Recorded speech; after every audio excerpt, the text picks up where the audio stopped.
අයිබෝන් දුවේ පුතේ 2027 A level රසායන විද්‍යාව අග සිට මුලට උගන්වන විශේෂ පාඨමාලාව සමගයි ඔයාලා එකතු වෙලා තියෙන්නේ.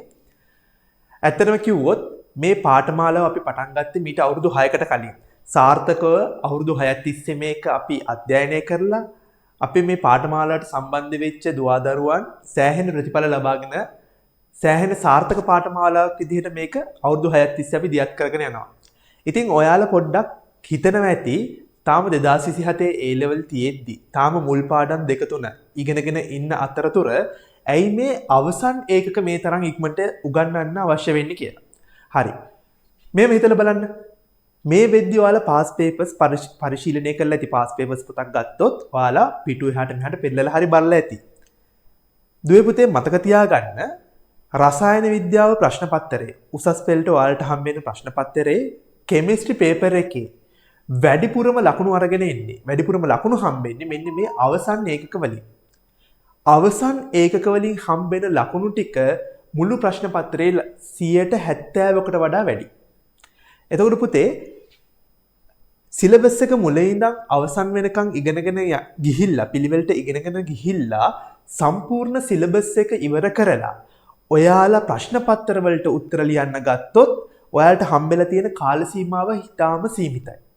මේ සීමිත කාල සීමාව තුළදී මේ වැඩිපුරම ලකුණු හම්බෙන අවසන් ඒකක ටික ඉවර කරගෙන ඒවා අධ්‍යයනය කරලා පාඩම් කරලා තේරුම් අරගෙන ඒ වගේම ප්‍රශ්න පත්‍රات කරන්න ගියාට පස්සේ ගොඩක් වෙලාවට ඔයාලට වෙලාව මදි වෙනවා. කාල වේලාව මදි වෙන්න පුළුවන් එක්සෑම් එකට අපිට ඉගෙන ගන්න ඒ කොටස් අධ්‍යයනය කරන්න තියෙන. මේ හේතුව නිසා අමතර පීඩනයක් ඔයාට ඇවිල්ලා අනිත් විෂයන් දෙකත් කරගන්න අසිරුතාවයකට පත් වෙන්න පුළුවන්.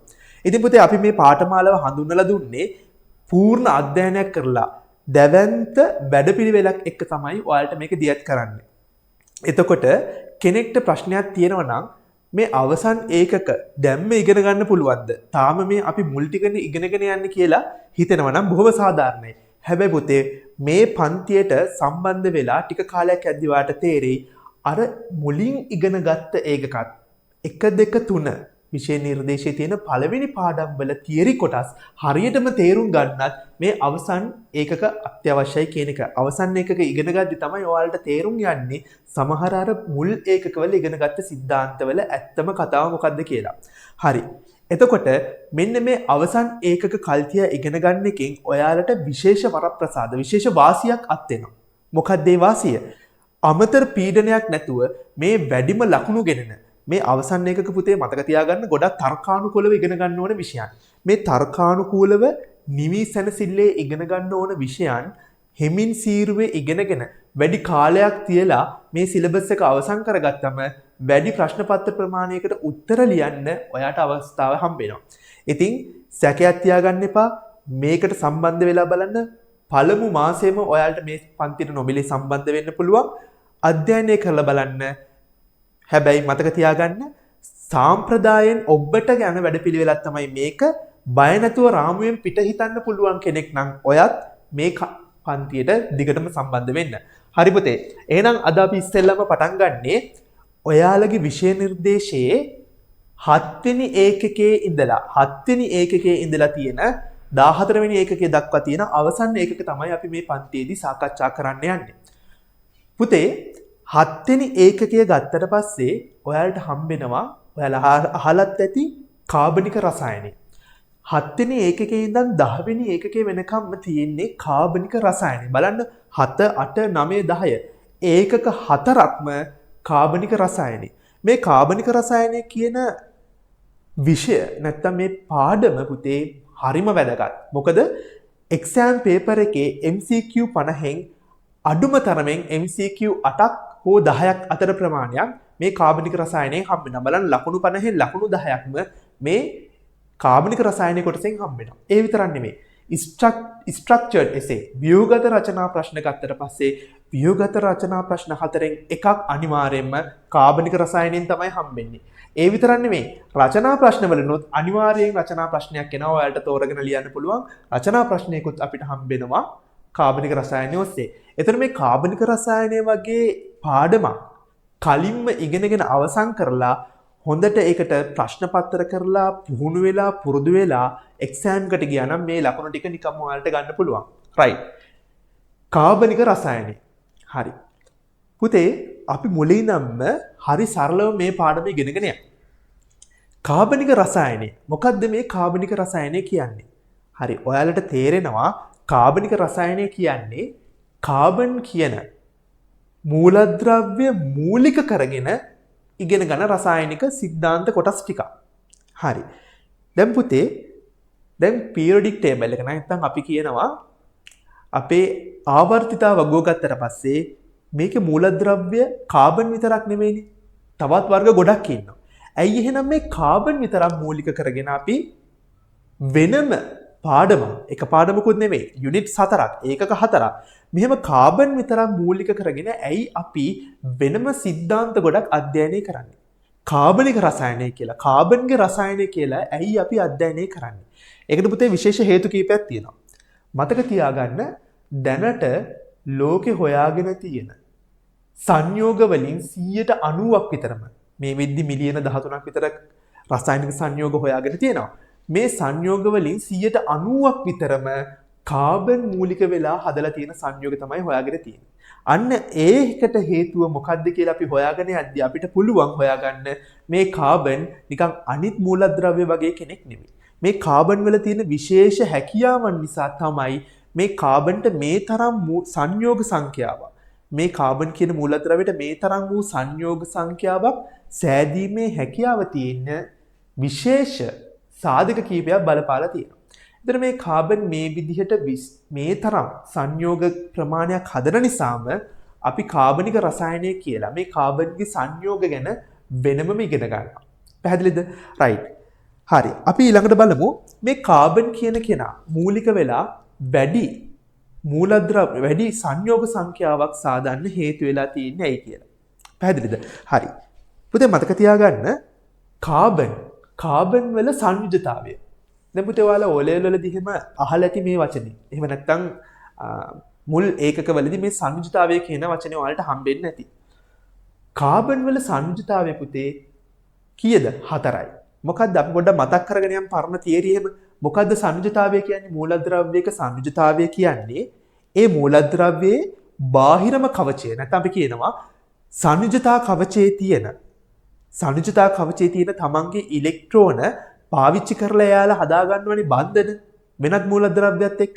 අන්න ඒ විදිහට මූලද්‍රව්‍යයක් තමන්ගේ සංයුජතා කවචයේ තියෙන ඉලෙක්ට්‍රෝන කොයිතරම් ප්‍රමාණයක් බන්ධන සාදන්න උපයෝගී කරගන්නවද අන්න ඒ ප්‍රමාණයට අපි කියනවා අදාළ මූලද්‍රව්‍යයේ සංයුජතාවය කියලා. ඒතර කාබන්ගේ බාහිරම කවචය අපි කියනවා සංයුජතා කවචය. වේලන්ස් ෂෙල් කියලා කියනවා ඉංග්‍රීසි වලින්. හරි. මෙන්න මේ සංයුජතා කවචයේ තියෙනවා පුතේ ඉලෙක්ට්‍රෝන 4ක්.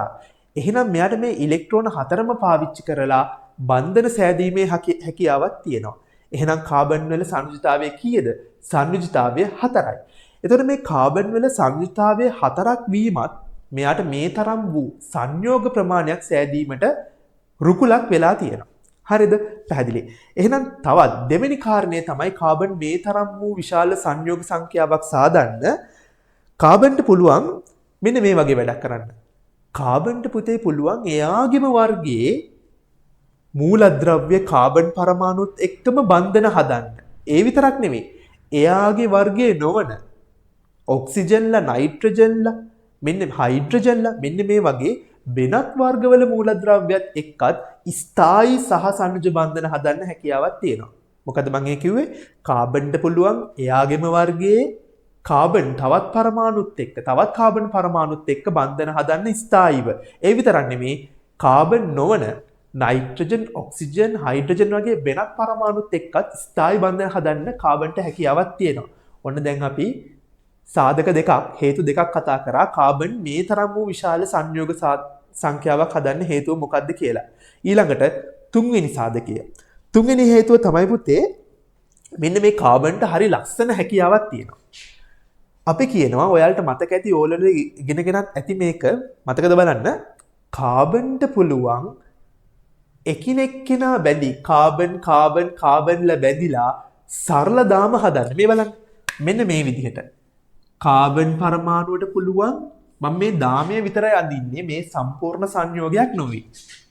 කාබන් පරමාණු මේ විදිහට එකිනෙක බැඳිලා සරල දාම හදන්න පුළුවන්. සරල දාම අපි කියනවා කාබන් මේ විදිහට සරල දාම හදනවා කියලා. පැහැදිලිද? කාබන්ට මේ විදිහට සරල දාම හදන්න පුළුවන් එක විතරක් නෙමෙයි. හරස් දාම අපි කියනවා ශාඛා දාම හදන්නත් පුළුවන්. මොනවද මේ හරස් දාම කියන්නේ?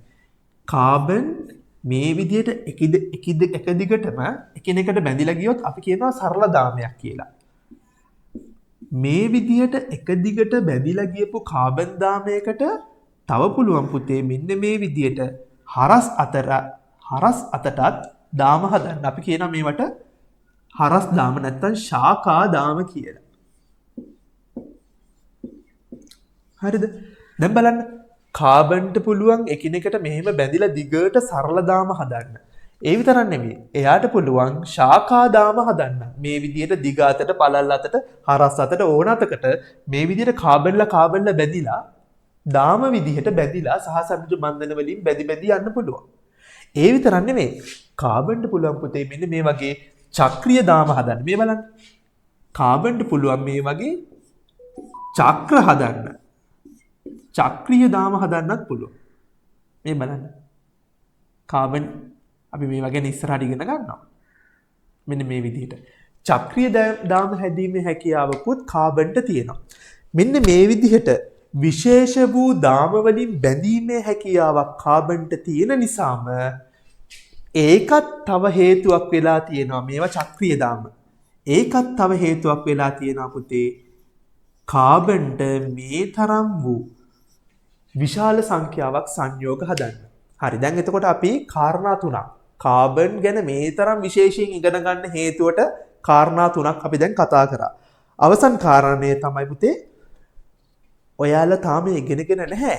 ඔයාලගේ ඒකකයක් තියෙනවා පුතේ ඉස්සරහට ඉගෙන ගන්න තාප රසායනය කියලා නැත්නම් ශක්ති විද්‍යාව කියලා අපි කතා කරනවා. මේ ශක්ති විද්‍යාවේදී අපි කතා කරනවා. හැබැයි ඔයාලා මේක O level වලදී අහලා තියෙනවා. මොකද්ද? එන්තැල්පිය කියලා. ප්‍රතික්‍රියාවක එන්තැල්පිය. හරි. එහෙම නැත්නම් මෙහෙම දෙයක් අහලා ඇති. තාපදායක ක්‍රියා, තාප අවශෝෂක ක්‍රියා කියලා. පුතේ මතක තියාගන්න මේ කාබන් මූලික වෙලා හදන ගොඩක් සංයෝග තාපදායකයි. අපි කියනවා එන්තැල්පිය ඍණ අගයක් ගන්නවා කියලා.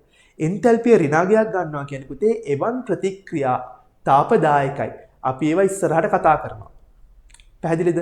තාපදායක ප්‍රතික්‍රියාවක් කියන්නේ ප්‍රතික්‍රියාව සිද්ධ වෙද්දී ශක්තිය පිට කරනවා. තාපයේ විදිහට තමයි පුතේ ශක්තිය මුදා හරින්නේ. ප්‍රතික්‍රියාවකදී රසායනික ප්‍රතික්‍රියාවකදී ශක්තිය මුදා හරින්නේ තාපයේ විදිහට. ඒ ප්‍රතික්‍රියාවට ශක්තිය අවශ්‍ය නම් එයා ලබා ගන්නේ තාප ශක්තිය විදිහට. එතකොට ප්‍රතික්‍රියාවක් කරද්දී ප්‍රතික්‍රියාවේ ශක්තිය තාප ශක්තිය විදිහට පරිසරයට මුදා හරිනවා නම් අපි කියනවා පද්ධතියෙන් පරිසරයට තාප ශක්තිය මුදාහරණ ප්‍රතික්‍රියාවලට කියනවා තාපදායක ප්‍රතික්‍රියා කියලා. ඒ වගේම පරිසරයෙන් තාප ශක්තිය අවශෝෂණය කරගෙන ප්‍රතික්‍රියාවක් සිද්ධ වෙනවා නම් අපි කියනවා තාප අවශෝෂක ක්‍රියා කියලා. අපි තාප ශක්තිය ගැන වෙනම පාඩමක් තියෙනවා. ඒ ගැන කතා කරද්දී අපි ඒක ගැඹුරට සාකච්ඡා කරමු. දැනට මතක තියාගන්න පුතේ සාමාන්‍යයෙන් ප්‍රතික්‍රියාවක් වෙද්දී තාප ශක්තිය පිට කරනවා නම් එවන් ප්‍රතික්‍රියාවකින් ලැබෙන ප්‍රතිඵලය ස්ථායි.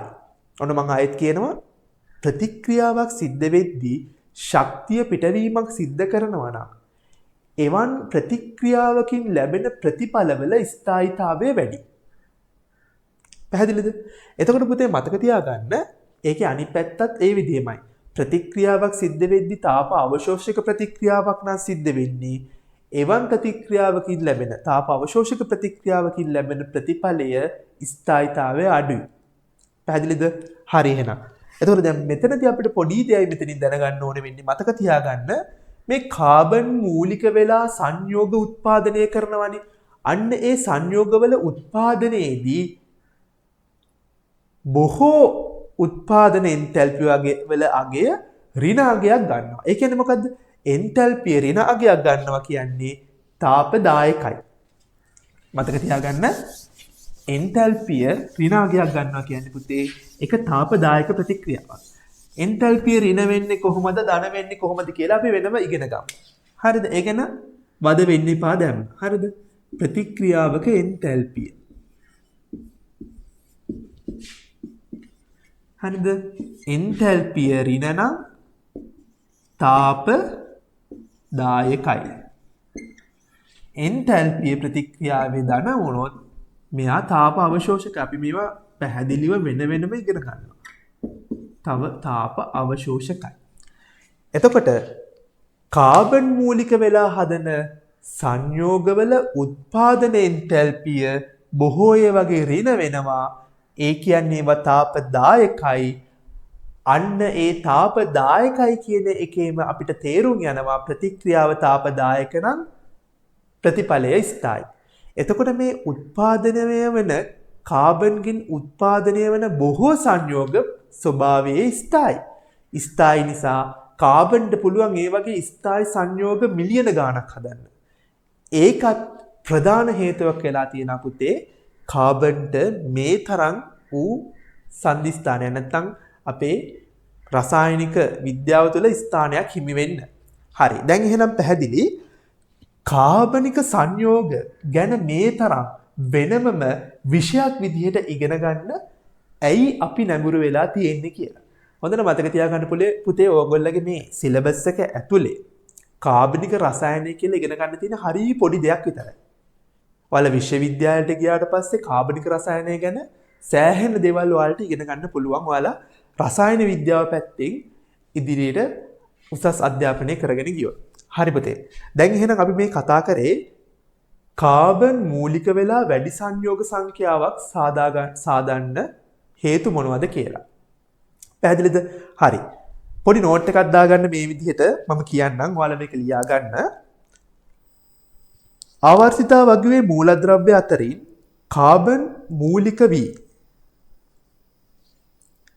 වැඩි සංයෝග සංඛ්‍යාවක් සාදන අතර ඒවා විවිධ ක්ෂේත්‍රවලදී මිනිසාට ප්‍රයෝජනවත් වේ.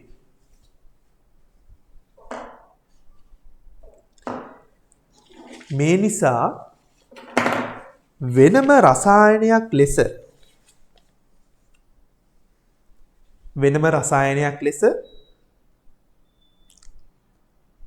කාබනික රසායනය අධ්‍යයනය කෙරේ. පැහැදිලිද?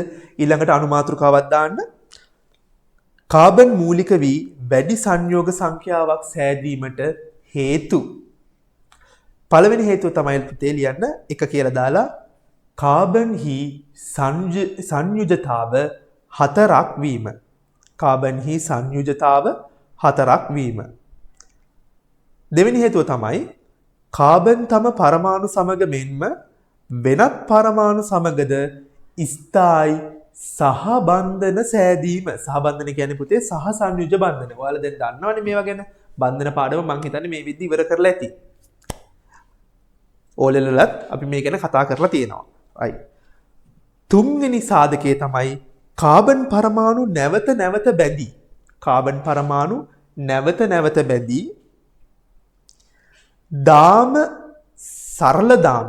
සරල දාම ශාකාදාම මෙන්ම චක්‍රීය දාම සෑදීමේ හැකියාවක් පැවතීම. අවසන් සාධකයේ තමයි පුතේ කාබන් සාධන බොහෝ සංයෝගවල උත්පාදන එන්තැල්පිය ඍණ වීම. ඒ කියන්නේ තාපදායකයි. උත්පාදන එන්තැල්පිය ඍණයි කියන්නේ තාපදායක ප්‍රතික්‍රියාව. එතකොට ලැබෙන ප්‍රතිඵලය ස්ථායි. හරි. දැන් එතකොට අපි කතා කරලා ඉවරයි. ඇයි මේ කාබනික රසායනය ගැන මේ තරම් ලොකුවට කතා කරන්න කියලා. හරි පුතේ.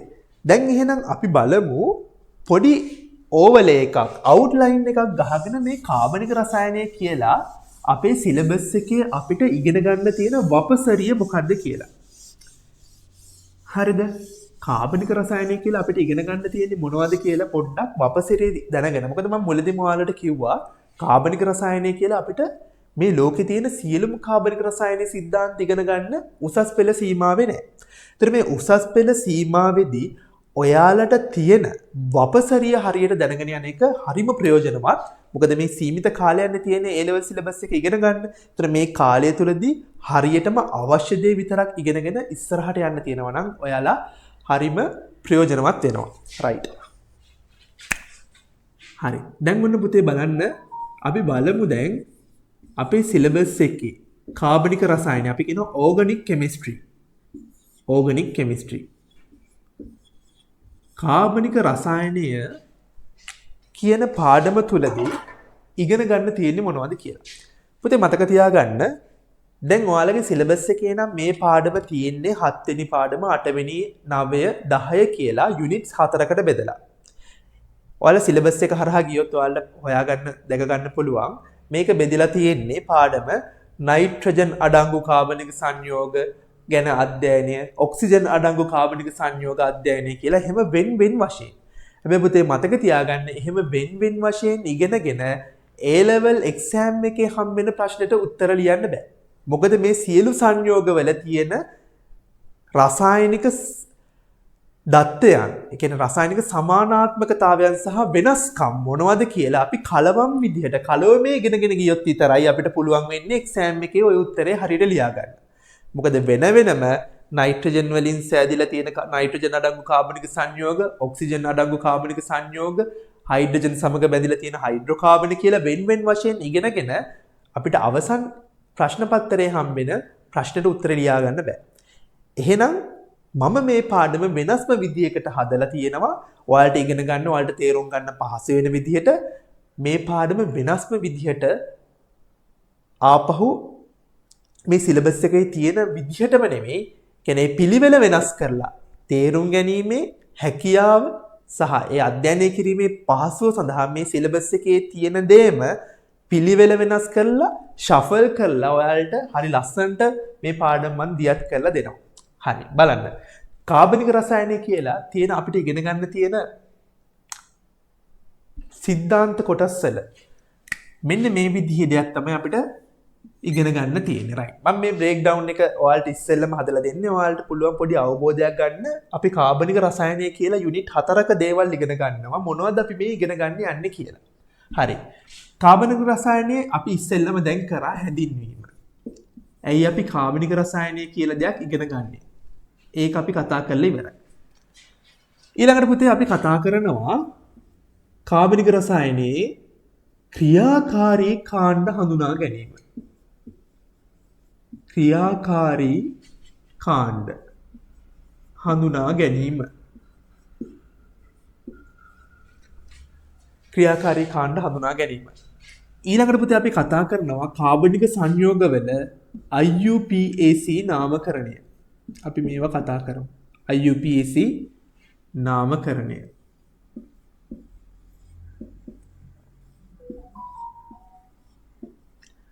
IUPAC නාමකරණය.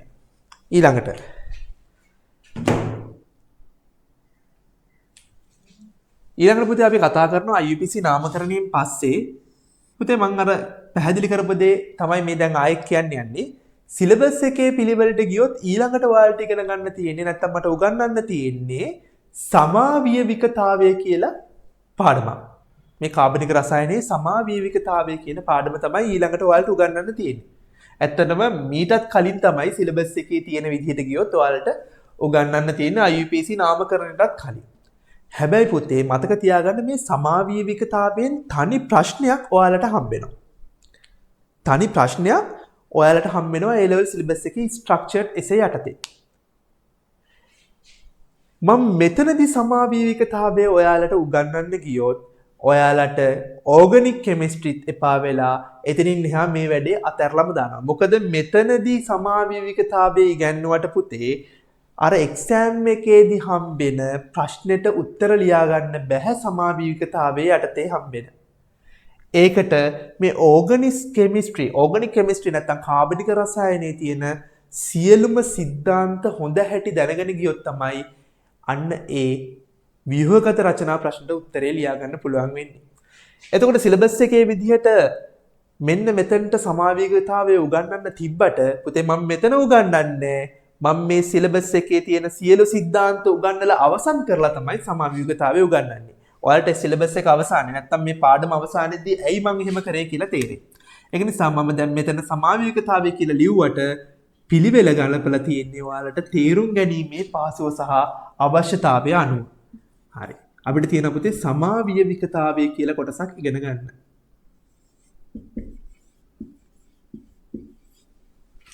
හරි. ඊළඟට පුතේ අපිට තියෙනවා ඉගෙන ගන්න කාබනික සංයෝගවල රසායනය. මේක තමයි මේන් බොඩි එක වැඩිම කාලයක් යන්නේ මේ ටික අපිට අධ්‍යයනය කරන්න. කාබනික සංයෝගවල රසායනය.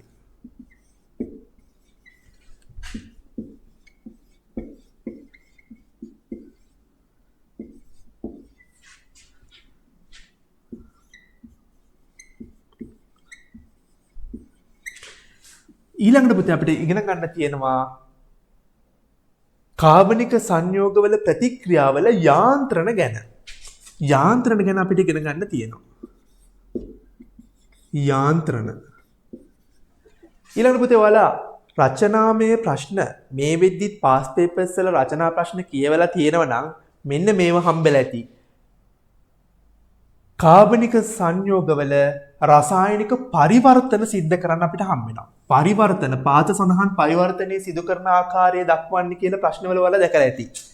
පරිවර්තන කාබනික පරිවර්තන අපිට කරන්න සිද්ධ වෙනවා. හරි. මෙන්න මේවා තමයි අපිට මේ සිලබස් එකේ අපිට දීලා තියෙන කාබනික රසායනය. උසස් පෙළ සීමාව තුල කාබනික රසායනය අපිට ඉගෙන ගන්න සිද්ධ වෙන කොටස් තමයි මේ තියෙන්නේ. එතකොට පාඩම පටන් ගන්න කලින්ම අපිට ඉගෙන ගන්න තියෙන්නේ මොනවද කියලා දැනගෙන යන කෙනා අපිට ඒ ඉලක්කයට යන්න පහසු කරනවා. හරි. පුතේ මෙන්න මේ ටික ටක් ගාලා ලියා ගන්න. කාබනික රසායන යටතේ 2027 A level වලදී ඔයාලට මෙන්න මේ ටික මම සම්පූර්ණ කරලා දෙනවා.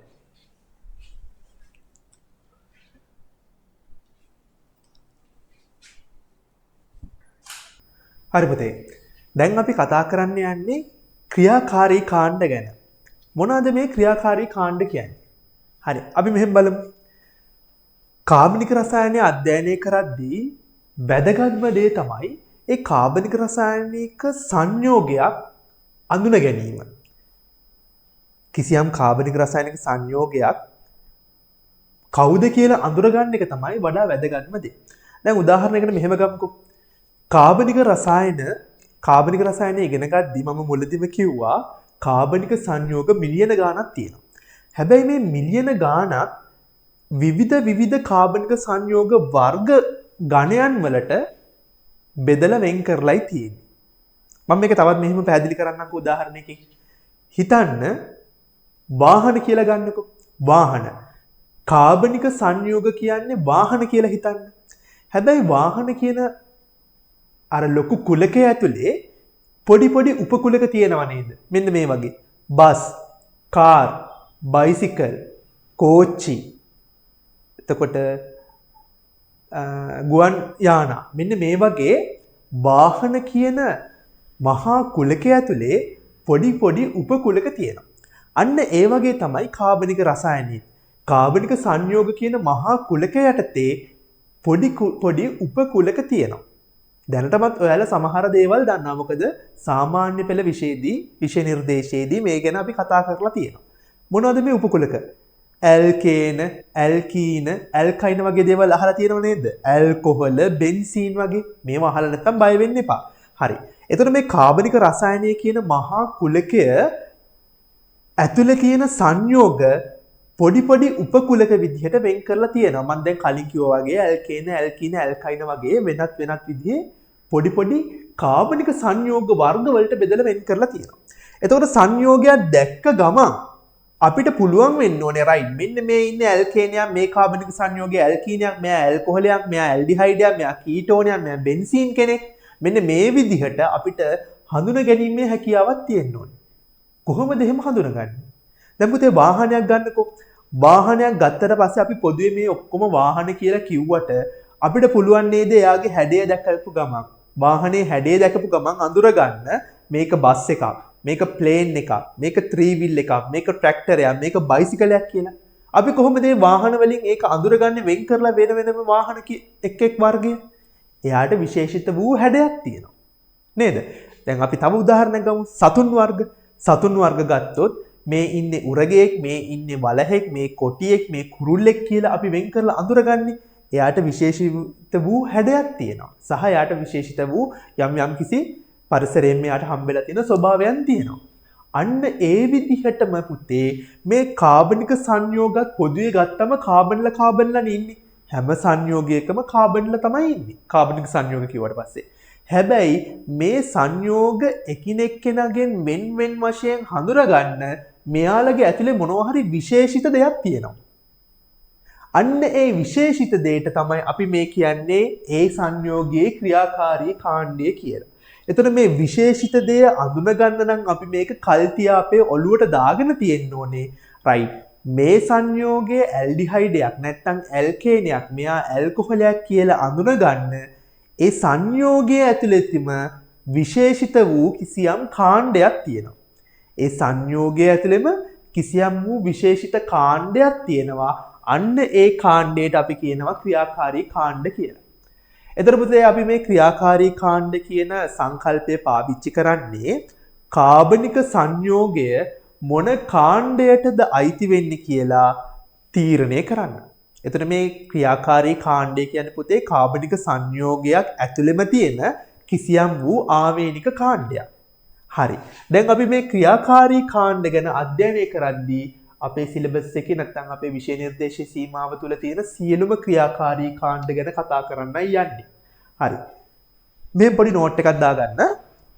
ක්‍රියාකාරී කාණ්ඩ හඳුනා ගැනීම කියලා දාලා ලියන්න. කාබනික සංයෝග පිළිබඳව අධ්‍යයනය කිරීමේදී වඩා වැදගත් වන්නේ එම සංයෝග හඳුනා ගැනීමයි. මේ සඳහා ක්‍රියාකාරී කාණ්ඩ පිළිබඳව දැන සිටීම වැදගත් වේ. පැහැදිලිද? හරි පුතේ. ඊළඟට හරි. දැන් අපි තව ටිකක් ඉස්සරහට යමු. මතක තියාගන්න මේ උසස් පෙළ සීමාවේ භාවිත කරන ක්‍රියාකාරී කාණ්ඩ ගැන විතරයි අපි මෙතනදී කතා කරන්නේ. එතකොට පුතේ ඔයාලගේ සිලබස් එකේ හැටියට අපිට හම්බෙන සියලුම ක්‍රියාකාරී කාණ්ඩ කොටස් දෙකකට බෙදලා දාන්න පුළුවන්. කොටස් දෙකකට බෙදලා වෙන් කරන්න පුළුවන්. මොනවාද මේ කොටස් දෙක? හයිඩ්‍රෝකාබන සහ හයිඩ්‍රෝකාබන නොවන ක්‍රියාකාණ්ඩ කියලා. මොනවාද මේ කොටස් දෙක? හයිඩ්‍රෝකාබන සහ හයිඩ්‍රෝකාබන නොවන කියලා කොටස් දෙකකට වර්ග කරන්න පුළුවන්. පැහැදිලිද? හරි, මම ඒක ලියලා ඉන්නම් මෙතන. ක්‍රියාකාරී කාණ්ඩ කොටස් දෙකකට වර්ග කරනවා. හයිඩ්‍රෝකාබන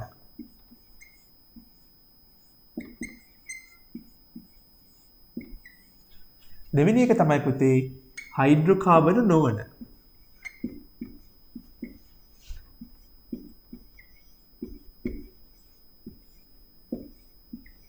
මොනවද මේ දෙකේ වෙනස්කම් බලමු. දැන් පුතේ හයිඩ්‍රෝකාබන කිව්වට පස්සේ එයාගේ තේරුම ඒක ඇතුළෙම තියෙනවා. මොකද්ද මේ හයිඩ්‍රෝකාබන කියන්නේ? මෙන්න මේ වගේ දෙයක් පුතේ. කාබනික සංයෝග තියෙනවා අපිට හම්බෙන. ඒ කාබනික සංයෝගවල අඩංගු වෙන්නේ මූලද්‍රව්‍ය දෙකයි. කාබනුයි හයිඩ්‍රජනුයි විතරයි. කාබන් සහ හයිඩ්‍රජන් විතරයි. උදාහරණයකට ගත්තොත් මෙන්න මේ වගේ. ඔයාලා දන්නවා. C2H6 මේ එතීන් අණුවක්. හරිද? මෙන්න මේ වගේ තව උණු තරම් උදාහරණ ලියන්න පුළුවන්. මේ විදිහට කාබන් සහ හයිඩ්‍රජන් පරමාණු පමණක් අඩංගු වන ක්‍රියාකාරී කාණ්ඩවලට නැත්නම් කාබනික සංයෝගවලට අපි කියනවා හයිඩ්‍රෝකාබන කියලා. එතකොට හයිඩ්‍රෝකාබන නොවන කියන්නේ වරද්ද ගන්න එපා. හයිඩ්‍රෝකාබන කියන්නේ කාබන් සහ හයිඩ්‍රජන්ලා ඉන්නවා. හයිඩ්‍රෝකාබන කියන්නේ කාබන්ලා හයිඩ්‍රජන්ලා නැති කට්ටිය කියලා. නෑ, එහෙම නෑ. කාබන්ලා නැත්තම් එයා කාබනික සංයෝගයක් නෙමෙයිනේ. හයිඩ්‍රෝකාබන නොවන කියන්නේ පුතේ කාබන්ලට හයිඩ්‍රජන්ලට අමතරව තවත් පරමාණුත් ඉන්න පුළුවන් කට්ටිය. අන්න ඒ වගේ ක්‍රියාකාරී කාණ්ඩත් අපිට හම්බ වෙනවා. පැහැදිලිද? ක්‍රියාකාරී කාණ්ඩ වර්ග දෙකයි හයිඩ්‍රෝකාබන හයිඩ්‍රෝකාබන නොවන. හයිඩ්‍රෝකාබන ක්‍රියාකාරී කාණ්ඩ කියන්නේ කාබන්ලා හයිඩ්‍රජන්ලා විතරයි ඉන්නේ. හයිඩ්‍රෝකාබන නොවන වර්ගය කියන්නේ කාබන්ලා හයිඩ්‍රජන්ලට අමතරව තවත් වෙනත් පරමාණුත් ඉන්න පුළුවන්. ඔය ඔක්සිජන්ලා, නයිට්‍රජන්ලා, ක්ලෝරින්ලා, බ්‍රෝමින්ලා, අයඩින්ලා වගේ වෙනත් පරමාණුත් ඉන්න පුළුවන්. අන්න ඒ වගේ ක්‍රියාකාරී කාණ්ඩ නැත්නම් ඒ වගේ කාබනික සංයෝග වලට අපි කියනවා හයිඩ්‍රෝකාබන නොවන කියලා. පැහැදිලිද? හරි. ඊළඟට පුතේ මතක තියාගන්න මේ හයිඩ්‍රෝකාබන කියන ක්‍රියාකාරී කාණ්ඩ වර්ගයක් අපිට පුළුවන් කොටස් දෙකකට බෙදන්න මෙන්න මේ විදිහට. හයිඩ්‍රෝකාබන කිව්වම පුතේ කොටස් දෙකකට අපි මෙයාව බෙදනවා. ඇලිපැටික නැත්නම් ඇලිෆැටික කියලා කියන්නේ. ඇලිෆැටික හයිඩ්‍රෝකාබන. ඇලිෆැටික හයිඩ්‍රෝකාබන සහ ඇරෝමැටික හයිඩ්‍රෝකාබන කියලා. ඇරෝමැටික හයිඩ්‍රෝකාබන. අපි මේ හරිම සරල විදිහට යන්නේ. හරිද? මොකද අපි හෙමින් සීරුවේ අපිට ඕන තරම් කල් තියෙනවා. අනිත් කට්ටිය තාම මුල් පාඩම් ටික ඉගෙන ගන්න. අපි මැදින් පටන් අරන් අග දක්වා යනවා. පැහැදිලිද? එතකොට මේ පාඩම් ටික ඉගෙන ගන්න අපිට ඕනෑ තරම් කල් තියෙනවා. ඉතින් නිවි හැනසැනසිල්ලේ පාඩුවේ හිමීට තියරි ටික ඔලුවට දාගන්න ගමන් ඉස්සරහට යන්න. රයිට්. හයිඩ්‍රෝකාබන වර්ග දෙකයි ඇලිෆැටික සහ ඇරෝමැටික. මොකද්ද පුතේ මේ වර්ග දෙකේ වෙනස? හොඳට මතක තියාගන්න. ඇලිෆැටික හයිඩ්‍රෝකාබන කියන්නේ පුතේ කාබන්ලා සරල දාම වෙන්නත් පුළුවන් නැත්නම් කාබන්ලා චක්‍රීය නොවන ආකාරයට. කාබන්ලා දාම වශයෙන් බැඳෙනවා. අපි කියන අපතේ කාබන්ලා බැඳෙද්දි කාබන් පරමාණු එකිනෙක කෙනා බැඳීගෙන යද්දි අපි කියනවා ඒක දාමයක් කියලා. චේන් එකක් කියන්නේ. නේද? දම්බලක පුරුක් එකතු වෙලා එකට බැඳිලා යන්නේ. අන්න ඒ වගේ තමයි චේන් එකක් කියන්නේ දාමයක් කියන එකනේ. ඒතර කාබන් පරමාණු එකිනෙක කෙනාට බැඳිලා යනවා නම් අපි කියනවා කාබන් දාමයක් කියලා. ඒතර පුතේ මේ ඇලිෆැටික හයිඩ්‍රෝකාබන වල විශේෂත්වය තමයි ඒ කාබන් දාමය චක්‍රීය වෙන්නේ නැහැ. ඒ කියන්නේ කාබන් දාමය ක්ලෝස් වෙන්නේ නැහැ. ඒක අර විවෘතව තියෙන්නේ. ඒක සංවෘත වෙන්නේ නැහැ. ඒක සරල දාමයක් වෙන්න පුළුවන්. නැත්නම් ශාඛා වලට බෙදිලා ගියපු දාමයක් වෙන්න පුළුවන්. කොහොම හරි වෙන්න පුළුවන්. විශේෂත්වය තමයි එයා චක්‍රීය ගණයට වැටෙන්නේ නැහැ. ඒ කියන්නේ කාබන් දාමයේ කොන් එකට එකතු වෙලා එයා අර සංවෘත ව්‍යුහයක් බවට පත් වෙන්නේ නැහැ. දැන් උදාහරණ ටිකක් ගමු මේ විදිහට. හරිද? මෙන්න මම මේ උදාහරණ ලියනවා බය වෙන්න එපා. අපි මේවා ඉස්සරහට කතා කරනවා. හරිද? මෙන්න මේ වගේ කෙනෙක් ගත්තොත් මෙයා ඇලිෆැටික හයිඩ්‍රෝකාබනයක්. ඉන්නේ කාබන්ලා හයිඩ්‍රජන්ලා විතරයි. කාබන් දාමයක් මෙහෙම බැඳිලා ගිහිල්ලා තියෙනවා. මෙයා චක්‍රීය වෙලා නැහැ, සංවෘත වෙලා නැහැ. තව එක්කෙනෙක් ගමු. ඔන්න මම මේ දැන් යන්නේ ශාඛා වලට බෙදිච්ච හයිඩ්‍රෝකාබනයක්. මේ ශාඛා වලට බෙදිලා තියෙන්නේ. හරිද? එතකොට මේ ශාඛා වලට බෙදිලා තියෙන මේ හයිඩ්‍රෝකාබනයක් කොහෙන්වත් සංවෘත වෙලා නැහැ. මෙයා සරල දාමයක් නෙමෙයි, මේක ශාඛා දාමයක්. එතකොට මෙයත් ඇලිෆැටික හයිඩ්‍රෝකාබන ගණයට තමයි වැටෙන්නේ. පැහැදිලිද? හැබැයි මෙහෙම කෙනෙක් ගත්තොත් මේ මම ව්‍යුහය විතරක් අදින්නම් පුතේ හයිඩ්‍රජන්ලා දාන්න නැතුව. හැබැයි හරිද? මෙන්න මේ විදිහට අපිට හම් වෙනවා මෙන්න මේ වගේ. මම හයිඩ්‍රජන් පරමාණු අදින්නේ නැහැ. අපි ඒ ගැන වෙනම කතා කරනවා හයිඩ්‍රජන්ලා කොහොමද අදින්නේ කියලා.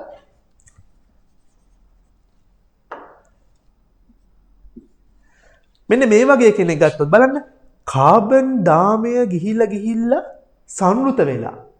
එතන මෙන්න මේ වගේ කට්ටියනේ මේ බලන්න මෙයාලට අපිට පුළුවන් හයිඩ්‍රජන් පරමාණුව ගානේ මෙහෙම බඳින්න. හරිද? අපි මේවා වෙනම කතා කරනවා. දැන් බලන්න පුතේ මේකේ විශේෂත්වය මෙයත් හයිඩ්‍රෝකාබනයක් තමයි.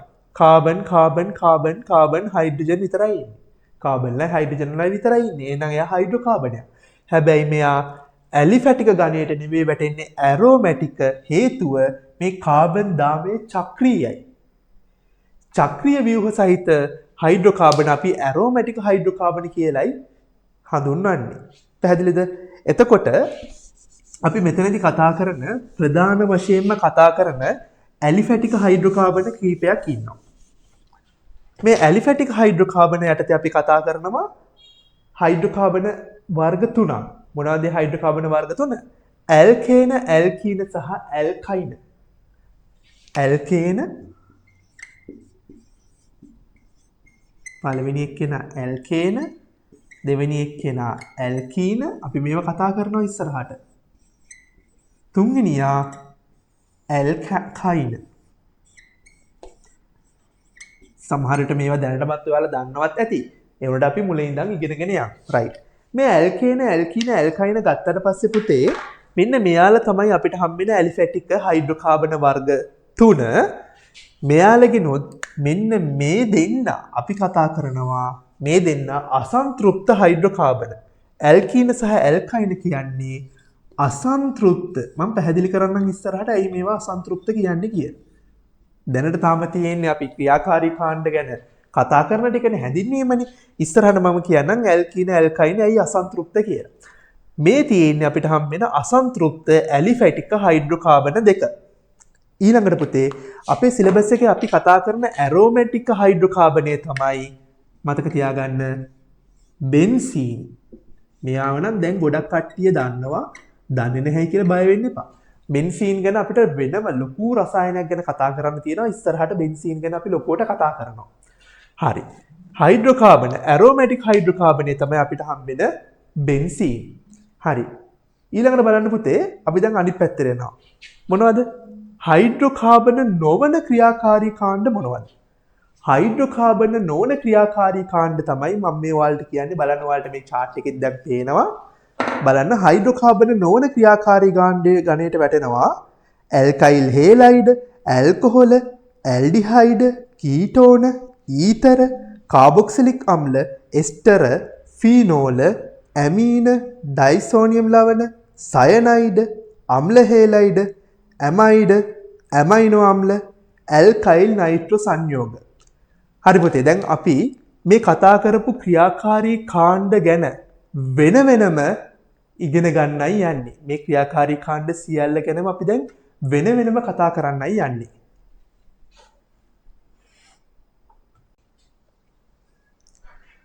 හරි පුතේ. දැන් ඔන්න අපි ක්‍රියාකාරී කාණ්ඩ ගැන වෙන වෙනම කතා කරන්නයි යන්නේ. ඉස්සෙල්ලාම අපි කතා කරන්නේ ඇල්කේන ගැන. ඇල්කේනයක් අනෙක් කාබනික සංයෝග වලින් වෙන් කරලා අඳුරගන්න මේ ඇල්කේන කාබනික සංයෝගය ඇතුලේ තියෙන විශේෂ දේ මොකක්ද? පුතේ මතක තියාගන්න ඇල්කේන කියන කාබනික සංයෝගය ඇතුලේ තියෙන්නේ කාබන් පරමාණු අතර තනි බන්ධන විතරයි.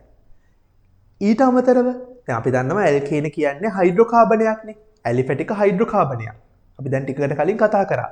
එතකොට මේ ඇලිෆැටික් හයිඩ්‍රෝකාබනයක තියෙන්න පුළුවන් කාබනුයි හයිඩ්‍රජනුයි විතරයි. කාබන් පරමාණු අතර තියෙන්න පුළුවන් සරල දාමයක් විතරයි. එක්ක ශාඛා දාමයක් වෙන්න ඕනේ. චක්‍රීය වෙන්න බෑ. එතකොට ඇල්කේනයක් කියන්නේ පුතේ මතක තියාගන්න කාබන් පරමාණු අතර තනි බන්ධන විතරයි තියෙන්නේ. සහ කාබන් සහ හයිඩ්‍රජන් පරමාණු විතරයි තියෙන්නේ. එයා සරල දාමයක් විදිහට හෝ ශාඛා දාමයක් විදිහට ඉන්න පුළුවන්. එහෙනම් මතක තියාගන්න කාබන් පරමාණු අතර තනි බන්ධන විතරක් තියෙන හයිඩ්‍රජන් සහ කාබන් පරමාණු වලින් විතරක් සැදුම්ලත් සංයෝගයක් නම් අපි යාව ඇල්කේනයක් විදිහට හඳුන්වනවා. දැන් බලන්න මම මේ විදිහට මේ කාබන් පරමාණුවට හයිඩ්‍රජන් පරමාණුවක් සලකුණු කරලා මේ විදිහට ඉරි කෑලි තුනක් මේ ඉරි කෑලි වලින් පෙන්වන්නේ පුතේ බන්ධන කියන එක. බන්ධන තුනක් සලකුණු කරලා ඒ විදිහට තිබ්බා. පුතේ මතක තියාගන්න මම පාඩම පටන් ගද්දිම කිව්වා කාබන් වල සංයුජතාවය කීයද 4යි කියලා. කාබන් වල සංයුජතාවය 4ක් වුණාට පස්සේ එයාට පුළුවන් තවත් එයාගේ හෝ එයාගේ නොවන පරමාණුත් එක්ක බන්ධන 4ක් හදන්න. ඒකෙන් කියවෙන්නේ කාබන්ට පුළුවන් මේ විදිහට සහසංයුජ බන්ධන 4ක් හදන්න. පැහැදිලිද? එතකොට මේ කාබන් හදන සහසංයුජ බන්ධන වලදී කාබන් හයිඩ්‍රජන් කෙනෙක්ට සම්බන්ධ වෙලා මේ පැත්තෙන් තවත් කාබන් කෙනෙක් ඉන්න පුළුවන්, කාබන් කෙනෙක් ඉන්න පුළුවන්, කාබන්ම කෙනෙක් ඉන්න පුළුවන්. කමක් නැහැ. හැබැයි ඇල්කේනයක විශේෂත්වය තමයි පුතේ මතක තියාගන්න කාබන් පරමාණු අතර කාබන් පරමාණු දෙකක් අතර මෙන්න මේ විදිහට තියෙන්න ඕනේ තනි බන්ධන විතරයි. තනි බන්ධන වලින් කාබන් පරමාණු බැඳිලා කාබන් නොවන වෙනත් පරමාණුවක් විදිහට බැඳිලා ඉන්න එකම පරමාණු වර්ගයේ හයිඩ්‍රජනුත් වීලා කාබන් දාමයේ චක්‍රීය විදිහට බැඳිලා නැති අවස්ථාවක් නම් එයා ඇල්කේනයක් කියලා අපිට හඳුනා ගන්න පුළුවන්. පැහැදිලිද? ඒතර පුතේ උතන මෙහෙම ලියාගන්න කාබන් පරමාණු දෙකක් ඇල්කේනයක් කියලා ලියලා මේ තියෙන යාගේ ක්‍රියාකාරී කාණ්ඩය. ඒතර ක්‍රියාකාරී කාණ්ඩය දැක්ක ගමන් අපිට අඳුර ගන්න පුළුවන් මෙයා ඇල්කේනයක් කියලා. මේ ඉරි කෑලි වලින් පෙන්නලා තියෙන බන්ධනත් එක්ක සම්බන්ධ වෙලා ඉන්නේ කාබන් පරමාණුවක් වෙන්නත් පුළුවන් නැත්නම් හයිඩ්‍රජන් පරමාණුවක් වෙන්නත් පුළුවන්. ඒක ප්‍රශ්නයක් නෑ. හැබැයි කාබන් පරමාණු අතර තනි බන්ධන වලින් බන්ධනය වීම සිද්ධ වෙලා තියෙන්න ඕනේ. රයිට්. මෙහෙම ලියාගන්න කාබන් පරමාණු දෙකක් අතර ඒක බන්ධන පමණක් සහිත හයිඩ්‍රෝකාබන ඇල්කේන වශයෙන් සැලකේ. පැහැදිලිද? ඉතින් පුතේ මතක තියාගන්න අපේ සිලබස් එකේ අපි සාමාන්‍යයෙන් කාබන් පරමාණු 1 ඉඳලා 6 දක්වා ඊට වැඩි වෙන්නත් පුළුවන් 8 වගේ වෙන්නත් පුළුවන් යන අවස්ථා තියෙනවා. කාබන් පරමාණු 1 ඉඳන් 6 8 දක්වා අඩංගු ඇල්කේන ගැන තමයි අපි කතා කරන්නේ. ඊට පස්සේ පුතේ මතක තියාගන්න වැදගත්ම දෙයක් තියෙනවා. මේ ඇල්කේන වල පොදු අණුක සූත්‍රය. මතක තියාගන්න ඇල්කේන එක පොදු අණුක සූත්‍රය CnH2n2 විදිහටයි අපි ලියන්නේ. ඇල්කේන එක පොදු අණුක සූත්‍රය කාබන් n හයිඩ්‍රජන් 2n2. මේකෙන් කියවෙන්නේ මොකද්ද පුතේ? ඇල්කේනයක් ඇතුලේ තියෙන කාබන් පරමාණු සංඛ්‍යාව n වෙද්දී ඒ ඇල්කේනයට සම්බන්ධ වෙලා ඉන්න ඕන හයිඩ්‍රජන් පරමාණු සංඛ්‍යාව 2n2 අගයක් ගන්න ඕනි කියලා. අපි උදාහරණයකින් ඕක බලමුකෝ. දැන් බලන්න කාබන් පරමාණු 3ක් ඉන්න. කාබන් පරමාණු 3ක් ඉන්න තුනකින් සැදුම්ලත් ඇල්කේනයක් ගන්න. එතකොට බලන්න මට මෙයාව මේ විදිහට අඳින්න පුළුවන් කාබන් පරමාණු 3යි. කාබන් අතර තියෙන්න පුළුවන් තනි බන්ධන විතරයි. මෙයාට සම්බන්ධ කරන්න කාබන් වටේ බන්ධන 4 සම්පූර්ණ වෙන විදිහට හයිඩ්‍රජන්ල සම්බන්ධ කරන්න මේ. හරි ලේසි. මේ බලන්න. කාබන් වටේ බන්ධන 4ක් එයාට තියෙන්න ඕනේ. මොකද එයාගේ සංයුජතාවය 4යි. ඒතර කාබන් පරමාණු 3ක් මේ විදිහට මෙතන එන්න ඕනේ හයිඩ්‍රජන් පරමාණුවක්. කාබන් 3ටනේ මං යන්නේ. එතකොට කාබන් පරමාණු 3 මේ විදිහට බැඳිලා කාබන් පරමාණුවක් වටේ බන්ධන 4 සම්පූර්ණ වෙන විදිහට හයිඩ්‍රජන් පරමාණු දැම්මට පස්සේ මට ලැබෙනවා මෙන්න මේ වගේ ඇල්කේනයක්. දැන් බලන්න පුතේ මේ ඇල්කේනය මෙන්න මේ සූත්‍රයට ගැලපෙනවද කියලා බලමු. සූත්‍රයට ගැලපෙනවද කියලා බලමු. දැන් බලන්න පුතේ මෙතන කාබන් පරමාණු 3යිනේ. එහෙනම් n වල අගය දැන් 3යි. n වල අගය 3ක් වෙන්න ඕනේ. දැන් බලන්න කාබන් 3යි. එතකොට පුතේ බලන්න n වල අගය 3ක් වෙද්දී මෙතන හයිඩ්‍රජන් වල අගය බලන්න 2 වැඩි කිරීම 3 ධන 2. එතකොට දෙවරක් 3 මෙතනින් 6යි 6ට 2ක් එකතු වුණාම 8යි. හයිඩ්‍රජන්ල 8ක් ඉන්න ඕනි කියලා එනවා. බලන්න C3යි හයිඩ්‍රජන්ල 8යි. C3යි හයිඩ්‍රජන්ල 8යි කියලා එන්න ඕනේ. බලන්න ගණන් කරලා ඇත්තටම මේ අගයද තියෙන්නේ කියලා බලන්න කාබන් පරමාණු 1යි 2යි 3යි. හයිඩ්‍රජන්ල 1යි 2යි 3යි 4යි 5යි 6යි 7යි 8යි. ගැලපෙනව නේද? හරි දැන් පුතේ බලන්න. ඔයාලා තව උදාහරණයක් ගන්න. කාබන් පරමාණු 4ට ඇඳලා බලන්න. කාබන් පරමාණු 4ක් වෙද්දි බලන්න. කාබන් පරමාණු 4ට හයිඩ්‍රජන්ලා ඉන්න ඕනේ දෙවරක් 4 8යි 2යි 10යි. එතකොට ඔයාලා ඇඳලා බලන්න කාබන් පරමාණු 4ට අඳින්න පුළුවන් සරල දාමයක් අදින්නත් පුළුවන්. ශාඛා දාමයක් ඇඳලත් බලන්න පුළුවන්. ඒ කොහොම ඇඳත් මෙන්න මේ සූත්‍රයට අනුගත වෙන විදිහට තමයි අපිට අවසන් අණුක සූත්‍රය මෙන්න මෙයාට අපි කියනවා අණුක සූත්‍රය කියලා. අණුක සූත්‍රය හම්බෙන්න ඕනේ.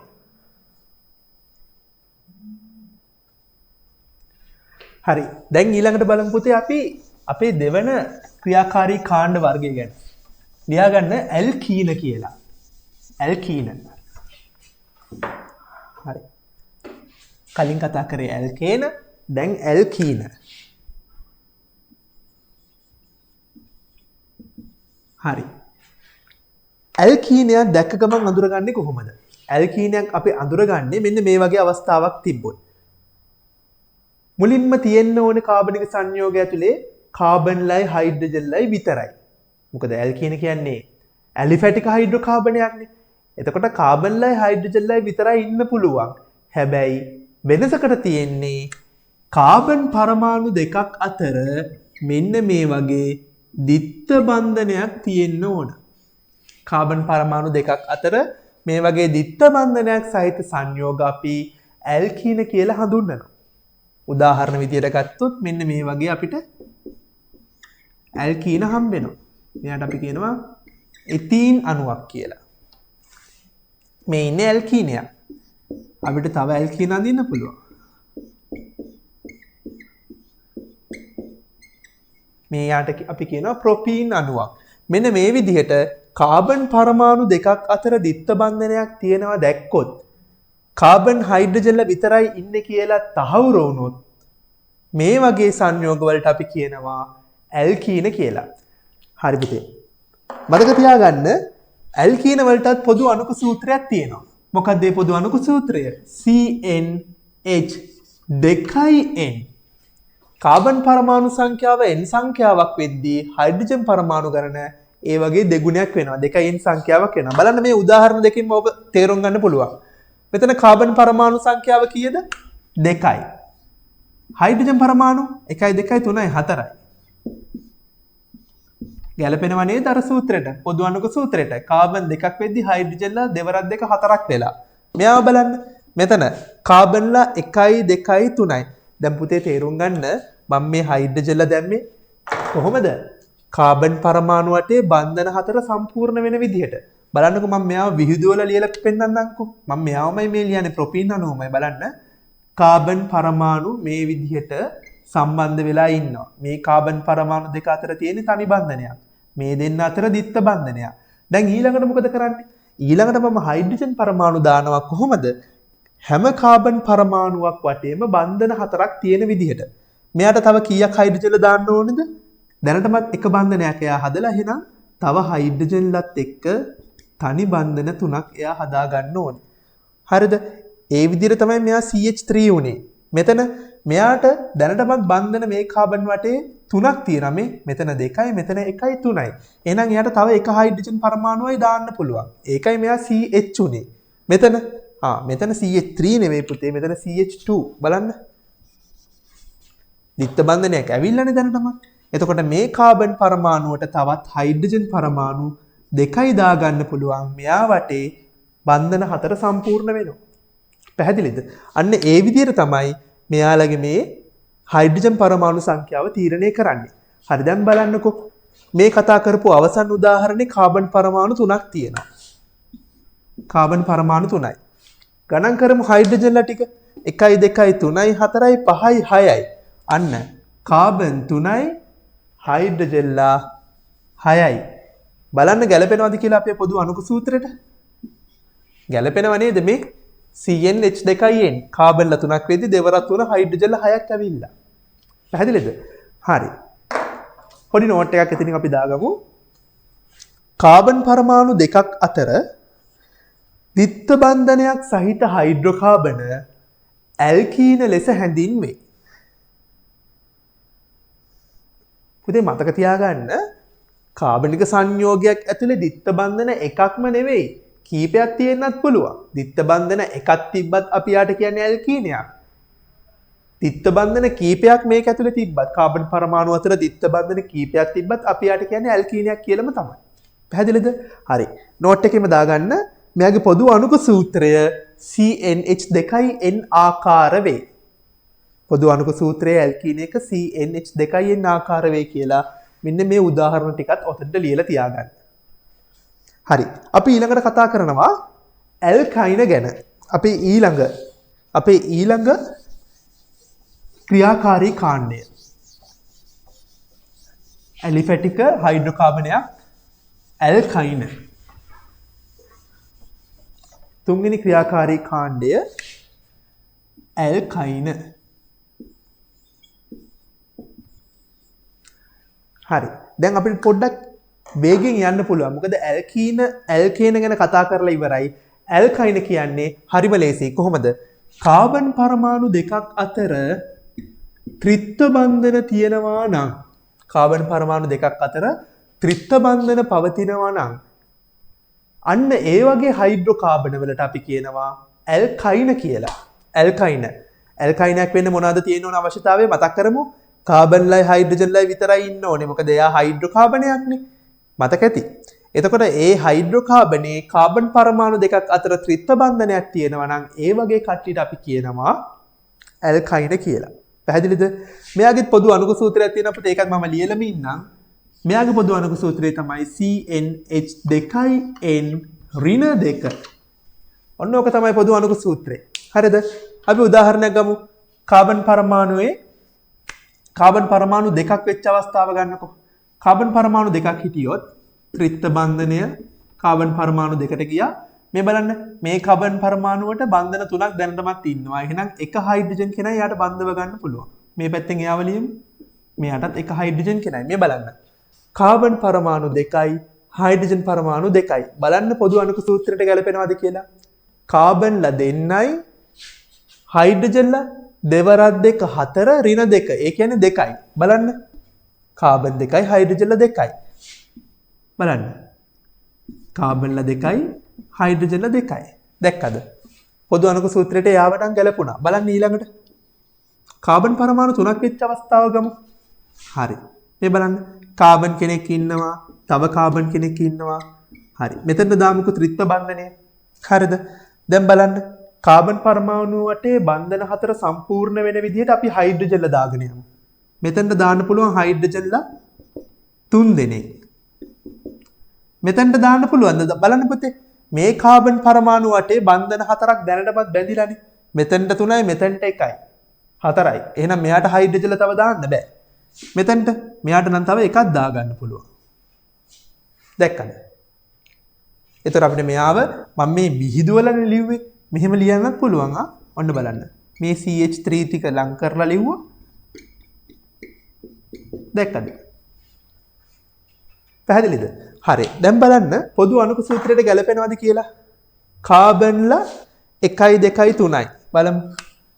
කාබන්ලා 3යි. හයිඩ්‍රජන්ලා 3යි 1යි 4යි.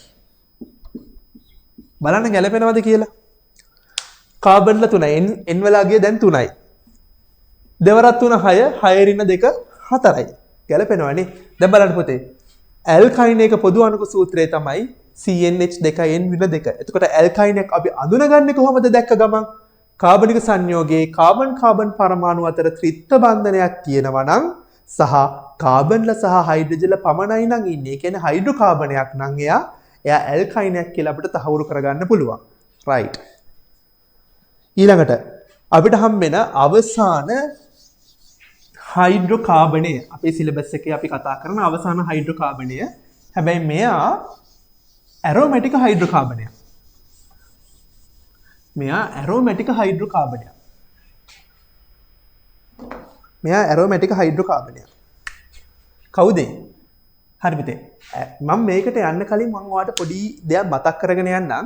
මම ඔයාලට කලින් කිව්වා අර chart එක අඳිද්දී හයිඩ්‍රෝකාබන වල ඇලිෆැටික් හයිඩ්‍රෝකාබන වර්ග තුනක් කතා කරන්නේ මොනවද?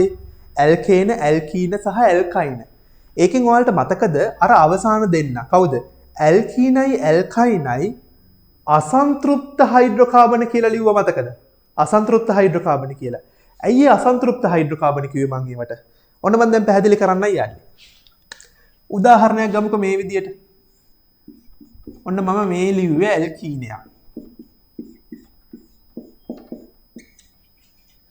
ඔන්න තවත් ඇල්කයිනයක් මම මෙතන ලියනවා කාබන් 3ෙම. කාබන් 3 ඇල්කයිනයක් ලියන්නම්කෝ. හරි. දැන් ඔන්න බලන්න පුතේ වැඩි.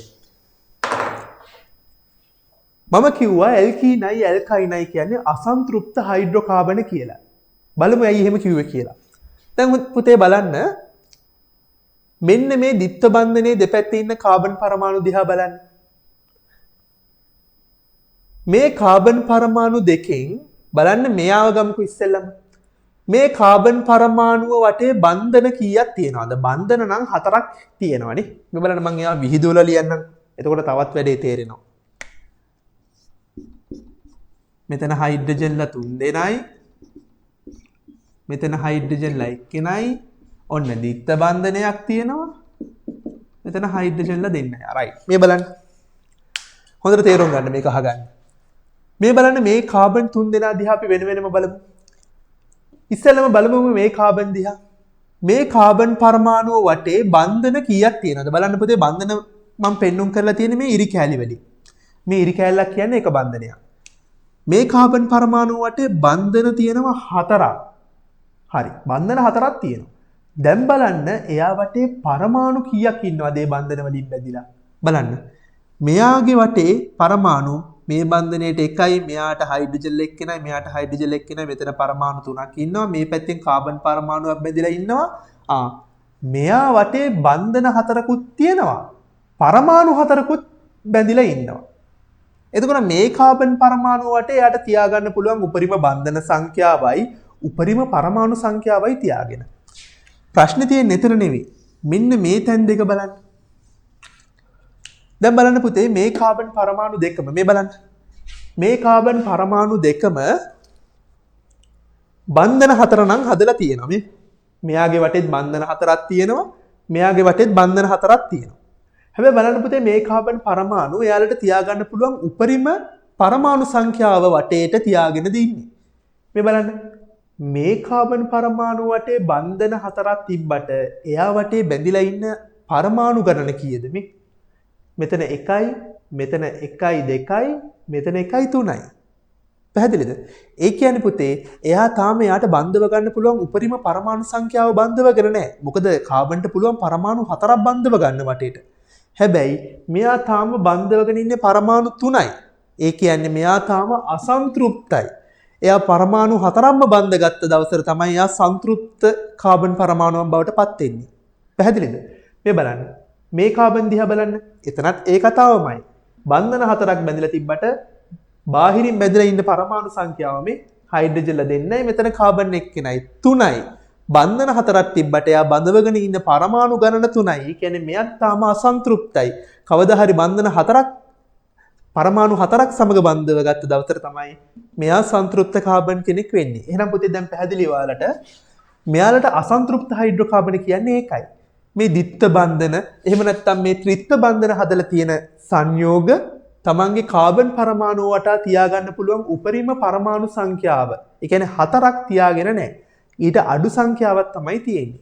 අන්න ඒ නිසා අපි මේවට කියනවා අසන්තෘප්ත හයිඩ්‍රෝකාබන කියලා. මතක තියාගන්න පුතේ මේ ඇල්කීන සහ ඇල්කයින වල මෙන්න මේ ෆයි බන්ධනය. දැන් ඔයාලා බන්ධන පාඩම කරලා තියෙන නිසා මේ ෆයි බන්ධන කියන්නේ මොනවද කියලා දන්නවා මං හිතන්නේ. හරි. මේ ඇල්කීන සහ ඇල්කයින වල තියෙන මේ ෆයි බන්ධනය පුළුවන් පුතේ මේ ෆයි බන්ධනය විච්ඡේදනය කරලා ඒ වෙනුවට මේ කාබන් පරමාණු වලට වෙනත් පරමාණු බන්ධනය කරගන්න පුළුවන්.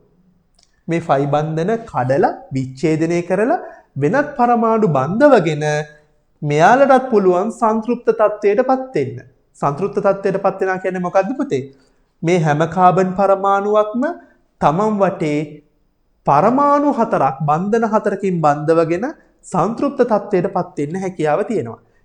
නමුත් මේ අවධියේදී එයාලා ඒ තත්ත්වයට ඇවිල්ලා නැහැ. ඒක නිසා තමයි මෙයාලට අසන්තෘප්ත හයිඩ්‍රෝකාබන කියලා කියන්නේ. එතන මේ ඇල්කයිනේ ගත්තත් මේ බලන්න මේ කාබන් පරමාණු වටේ බන්ධන 4ක් තිබ්බට බැඳිලා ඉන්නේ පරමාණු 2යි දෙපැත්තෙන් මේ කාබනුයි දෙකයි.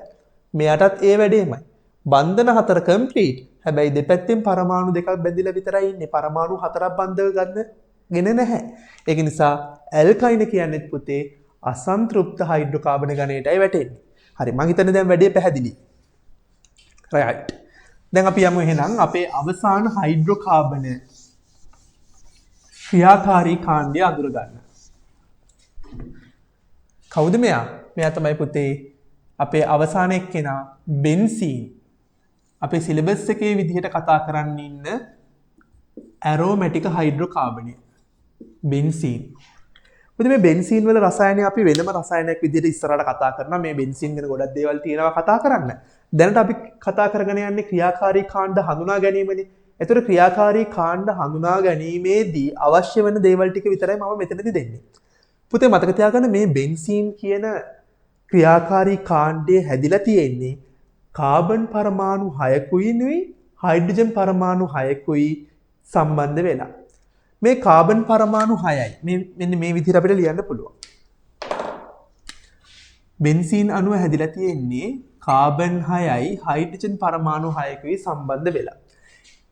පුතේ මතක තියාගන්න මේ කාබන් පරමාණු 6 සම්බන්ධ වෙලා තියෙන මෙන්න මේ විදිහට චක්‍රීය ස්වභාවයකින්. කාබන් පරමාණු 6 මේ විදිහට චක්‍රීය ස්වභාවයකින් සම්බන්ධ වෙලා තියෙනවා. මේ පරමාණු වල මුහුම්කරණය ගැන අපි ඉස්සරහට කතා කරමු බෙන්සීන් වල රසායනයේදී. දැනට දැනගන්න මේ ටික. මේ කාබන් පරමාණු 6ම පුතේ ඔයාලා දැන් මුහුම්කරණය ගැන ඉගෙනගෙන තියෙන නිසා මම මේ වචනේ පාවිච්චි කරන්නම්. මේ කාබන් පරමාණු 6ම sp2 මුහුම්කරණයට ලක් වෙච්ච කාබන් පරමාණු. මේ sp2 මුහුම්කරණයට ලක් වෙච්ච කාබන් පරමාණු 6 මේ විදිහට එකිනෙක කෙනා සිග්මා බන්ධන නැත්තම් තනි බන්ධන වලින් මේ විදිහට බැඳිලා පුතේ මතක තියාගන්න මේ සංයෝගයේ තියෙනවා අපි කියනවා delocalized electron cloud එකක් කියලා. විස්ථානගත වෙච්ච ඉලෙක්ට්‍රෝන වලාවක් තියෙනවා. අන්නේ ඉලෙක්ට්‍රෝන වලාව අපි මෙහෙම සලකුණු කරනවා. කාබන් පරමාණු 6ක් තියෙනවා sp2 මුහුම්කරණය වෙච්ච මෙයාලා චක්‍රීය විදිහට කාබන් පරමාණු ටික බැඳිලා ඉන්නවා. ඊට අමතරව මෙයාගේ විස්ථානගත වෙච්ච ඉලෙක්ට්‍රෝන බලාවකුත් තියෙනවා. අපි මේවා ඉස්සරහට ගැඹුරින් සාකච්ඡා කරනවා. බය වෙන්න එපා දැම්ම. ඊට අමතරව මේ හැම කාබන් පරමාණුවක්ම තවත් හයිඩ්‍රජන් පරමාණුවක් සමග සිග්මා බන්ධනයකින් බැඳිලා ඉන්නවා. මේ විදිහට තනි බන්ධනයකින් බැඳිලා ඉන්නවා. පැහැදිලිද? කාබන් පරමාණු 6යි විස්ථානගත වෙච්ච ඉලෙක්ට්‍රෝන වලාවයි හයිඩ්‍රජන් පරමාණු 6ක් කාබන් පරමාණු 6ට තනි බන්ධන වලින් නැත්නම් සිග්මා බන්ධන වලින් සම්බන්ධ වෙලා තමයි බෙන්සීන් අණුව හැදිලා තියෙන්නේ. පුතේ අපි බෙන්සීන් අණුව සාමාන්‍යයෙන් ඔයාලා එක්සෑම් පේපර්ස් එහෙම බලද්දි දැකලා ඇති මෙන්න මේ විදිහට අපිට හම්බ වෙනවා. මෙයාව අපි අඳින්නේ මේ බෙන්සීන් අණුව අඳින්නේ මෙන්න මේ විදිහට. මෙයා තමයි බෙන්සීන් අණුවේ සංප්‍රයුක්ත ව්‍යුහය කියලා අපි කියන. අපි මේවා ඉස්සරහට කතා කරනවා. දැනට මේ වචන ඇහුණායි කියලා බය වෙන්න එපා. මෙයා තමයි බෙන්සීන් අණුව. පැහැදිලිද? සමහර පේපර්ස් වල පුතේ ඔයාලා මෙහෙමත් දැකලා ඇති. මෙන්න මේ විදිහට බෙන්සීන් අණුව ඇඳලා තියෙනවා දැකලා ඇති.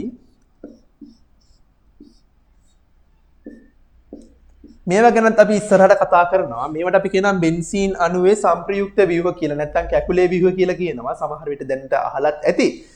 නමුත් කවන්නේ අපි මේවා ගැන ඉස්සරහට ගැඹුරෙන් කතා කරනවා. මේ මොන විදිහට ඇඳිලා තිබ්බත් මේ කතා කරන්නේ මේ එකම බෙන්සීන් අණුව ගැන තමයි. කාබන් පරමාණු 6කිනුයි හයිඩ්‍රජන් 6කිනුයි සම්බන්ධ වෙලා හැදිලා තියෙන්නේ ඇරෝමැටික් හයිඩ්‍රෝකාබනය බෙන්සීන් අණුව.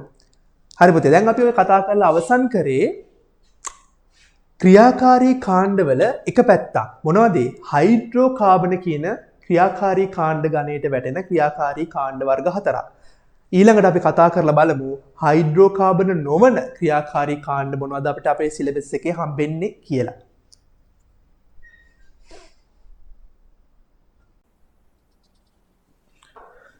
පුතේ මේවා ලියලා තියාගත්තත් කමක් නැහැ. මොකද අපිට ඉස්සරහට ඕන වෙනවා.